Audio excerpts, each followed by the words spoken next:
તો હેલો મારા ગુજરાતી ભાઈઓ, તો સંજીવની યોજના ચેનલમાં તમારું સ્વાગત છે।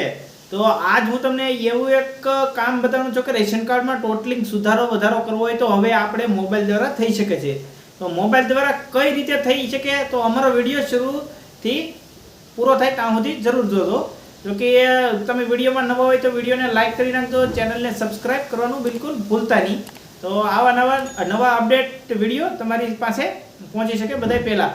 તો એ કામ થઈ શકે એક એપ્લિકેશન દ્વારા। જો કે એ એપ્લિકેશનનું નામ છે માય રેશન 2.0। તો કે એ એપ્લિકેશનમાં ટોટલિંગ સુધારો વધારો, નામ ઘટાડવું, નામ ચડાવવું, એ ટોટલિંગ કામ થઈ શકશે। તો ચાલો આપણે જોઈએ કે એ એપ્લિકેશન કઈ રીતે રજીસ્ટર કરવી ને ક્યાંથી આપણે ડાઉનલોડ કરવી। તો ચાલો, તો સૌ પ્રથમ પહેલાં તમારે પ્લે સ્ટોર ખોલી નાખવાનું છે। પ્લે સ્ટોર ખોલીને એની અંદર નામ લખવાનું છે માય રેશન 2.0। જો કે પેલું આ રીતનું ઓપ્શન આવશે, એમાં આપણે ડાઉનલોડ કરી નાખવાનું છે ફટાફટ। કે આ રીતે કાંઈક જલ્દી ડાઉનલોડ કરી નાખવાનું અને એની અંદર પછી એ ડાયરેક્ટ ઓપન કરી નાખવાનું। આપણે પહેલાં આ રીતે ડાયરેક્ટ એપ્લિકેશન ઓપન કરી અને આ તમારી ભાષા ગમે સિલેક્ટ કરવાની, સિલેક્ટ કરીને પછી અહીંયા સ્ટાર્ટ ઉપર ક્લિક આપી દેવાનું। પછી અહીંયા આધાર કાર્ડ નંબર વડે અને કેપ્ચા દાખલ કરી અને રજીસ્ટર કરી નાખવાનું। મેં આ રીતે રજીસ્ટર કર્યું તો તમે આ રીતે પણ કરી નાખજો। જો કે આ સક્સેસફુલી થઈ ગયું। પછી અહીંયા એક પિન નાખવાનો રહેશે, અહીંયા ઓટીપી આવશે, ઓટીપી તમારે નાખી દેવાનો। પછી અહીંયા આપણે એક પછી પિન નાખવાનો આવશે। જો કે આ પિન તમે આપણે વારા ખેલે અહીંયા રજીસ્ટર અને આ એપ્લિકેશનને વાપરી શકીએ, એના માટે પિન નાખીને ઓકે મારી દેવાનું।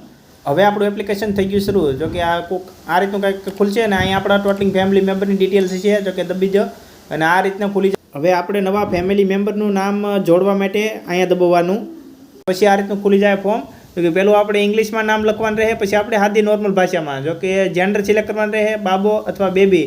અહીંયા એની જન્મ તારીખ નાખીને આ જગ્યાએ એજ, યાની કે તમારે કેટલા વર્ષ થાય એ। જો કે અહીંયા એના મમ્મીનું નામ નાખવાનું છે, અહીંયા એના પપ્પા, અહીંયા મમ્મીનું નામ સાદી ભાષામાં, અહીંયા પપ્પાનું નામ નાખવાનું છે અને અહીંયા પપ્પાનું સાદી ભાષામાં નામ। પછી તમારે અહીંયા મોબાઈલ નંબર નાખી ઈમેલ નાખીને આગળ આટલું કર્યા પછી અહીંયા આગળનું ઓપ્શન દબી દેવાનું છે, એટલે તમારું નામ થઈ જાય એડ। ને અહીંયા જોવા માટે તમારે આંખના નિશાન ઉપર દબવાનું।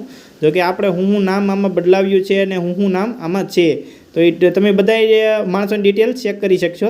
અહીંયા પેન્સિલના નિશાનમાં દબીને તમે નામ સુધારો પણ કરી શકો। જો કે અહીંયા પછી પાછું યસ દબી દેવાનું, પછી પાછું તરત ફોર્મ ખુલી જશે। તો આ ફોર્મને આપણે હરખું ભરી દેવાનું, ભરી દેશો એટલે નામ તમારું સુધરી જશે અને કોઈ આ ડિલેટનું ઓપ્શન દબાવવાનું થતું નથી। ડિલેટનું ઓપ્શન દબાવશો તો તમારું નામ નીકળી જશે। જો કે હવે પછી આપણે જોઈએ છીએ કે આપણને કેટલી આ સરકાર તરફથી સહાય મળે છે, એટલે કેટલા પૈસાનું આપણને અનાજ મળે છે અને કેટલા સરકાર પૈસા નાખે છે। તો કે 805 રૂપિયા અત્યારે અમારે એ વાલા નાખે છે અને અહીંયા તમારે કેટલો મળવાપાત્ર જથ્થો છે એનું તમને અહીંયા માહિતી મળી જશે। જો કે એટલું અમને અત્યારે મળે છે। તો આઈ હોપ તમને વિડીયો સારો લાગ્યો। વિડીયોને લાઇક કરજો, ચેનલને સબસ્ક્રાઈબ કરી અને તમારા દોસ્તોને શેર કરવાનું ભૂલશો નહીં। Bye bye.